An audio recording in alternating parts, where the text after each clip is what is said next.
ఉద్యోగులను అవమానిస్తారా? అయ్యో మొన్నటిదాకా మంచిగానే ఉంటారు కదా. ఓహో ఇది టీఆర్ఎస్ ఉద్యోగ సంఘాలా? టీఆర్ఎస్ ఉద్యోగ సంఘాలను అవమానిస్తారా అని మీరు పోయి బీఆర్ఎస్ ఉద్యోగ సంఘాలను అవమానిస్తారా? ఇలా ఎవరు నిలబడి చేతులు ఎత్తింది?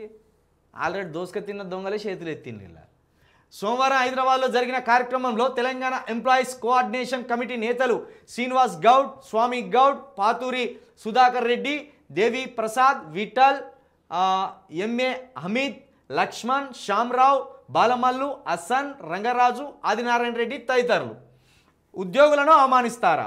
ప్రభుత్వ సొమ్ము దోచుకుంటున్నట్టు చిత్రీకరించడం దుర్మార్గం. టీఈసీసీ ముఖ్యమంత్రి రేవంత్ రెడ్డి వైఖరి సిగ్గుచేటు. రిటైర్మెంట్ ఉద్యోగులకు బెనిఫిట్స్ అందించాలి. దాచుకున్న డబ్బులను ప్రభుత్వం ఇవ్వట్లేదు. జూన్ 2లోగా స్పందించకపోతే పోరాటమే. తెలంగాణ ఉద్యోగుల సమన్వయ కమిటీ. కాదు, అసలు ఉద్యోగులే పోయి రేవంత్ రెడ్డి గారికి సరెండర్ అయ్యే. ఉద్యోగులు కానీ మీకేం సిగ్గు లేదా? వాళ్ళకే లేకపోయా సిగ్గు, మీకెందుకు ఇంత నొప్పి?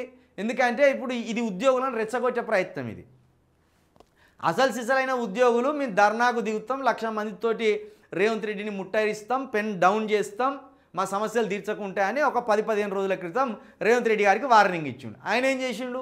మిమ్మల్ని ప్రజల ముందటే నిలబెట్టి కడిగి పారేస్తా, ఖజానాలో పైసలు లేవు, మరి రారి 10 లక్షల మంది ప్రజలను పిలుస్తా, మీరు 1,00,000 మంది రారి, ప్రజల ముందటనే ప్రజలకి ఇవ్వాలా సంక్షేమ పథకాలు, లేకపోతే ఉద్యోగులకి ఇవ్వాలా అనేది అక్కడనే తెలుసుకుందాం బహిరంగ సభలో అని ఆయన సవాల్ విసిరిండు. ఆ దెబ్బతోటి ఉద్యోగస్తులు ఏం చేసిండు?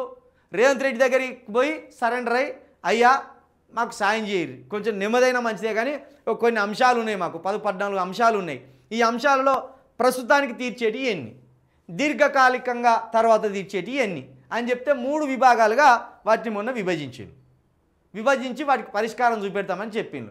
ఈలోపు బీఆర్ఎస్ నాటకం ఏంది అంటే, మంత్రిగా దోసుక తిన్న శ్రీనివాస్ గౌడ్ను, ఆల్రెడీ ఎమ్మెల్సీగా ఉండి అంతో ఇంతో సంపాదించుకున్న స్వామి గౌడ్ను ఇద్దరిని ముందటేసి ఈ పాత చింతకాయ పచ్చడి కలిగిన వాళ్ళందరినీ తెర మీదికి తీసుకొచ్చి మళ్ళీ ఉద్యోగులను అవమానిస్తారా అని వీళ్ళతో ఒక డ్రామా కట్టిస్తుంది బీఆర్ఎస్ పార్టీ.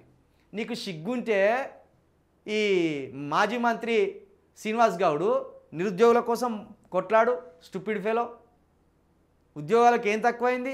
అంతో ఇంతో 3 పూటలు తింటాను కదా, ఇల్లు ఉన్నది కదా, వాకిలు ఉన్నది కదా, నిరుద్యోగుల కోసం కొట్లాడండి స్టూపిడ్ ఫెలోస్.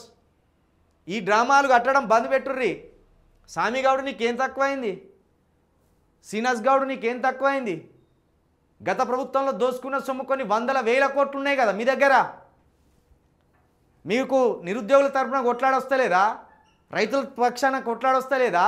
బీసీలకు కావాల్సిన 42 రిజర్వేషన్ గురించి కొట్లాడొస్తలేదా?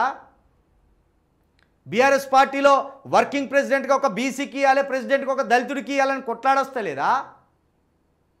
సన్యాసి కథలు పడుతూ ఉద్యోగులను రెచ్చగొట్టి ఉద్యోగుల ద్వారా మళ్ళా మీ పబ్బం గడుపుకుందామని చూస్తున్నారా? శ్రీనివాస్ గౌడు, స్వామి గౌడు ఉద్యమంలో మీరు ఉన్నారనే ఒకే ఒక్క ఆలోచనతోటి మీరు ఎన్ని అరాచకాలు చేసినా, ఎంత దోసుకున్నా ఈ బీసీ వర్గం, ఎస్సీ వర్గం, ఎస్టీ వర్గం నోరు మూసుకొని కూర్చున్నది.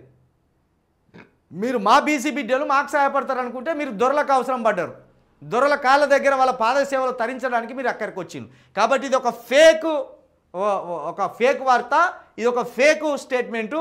ఈ దొంగలంతా కలిసి మళ్ళా ప్రజలను ముంచడానికి, ప్రజల సమస్యలను పక్కదారి పట్టడానికే వీళ్ళు ఆలోచన చేస్తాను. ఎందుకంటే ఉద్యోగులంతా కలిసి ధర్నాకు దిగితే ప్రజా సమస్యలు పక్కన పోతాయి, ఉద్యోగుల సమస్యలు తెర మీదకి వస్తాయి. ఇది బాగా అర్థం చేసుకోరు.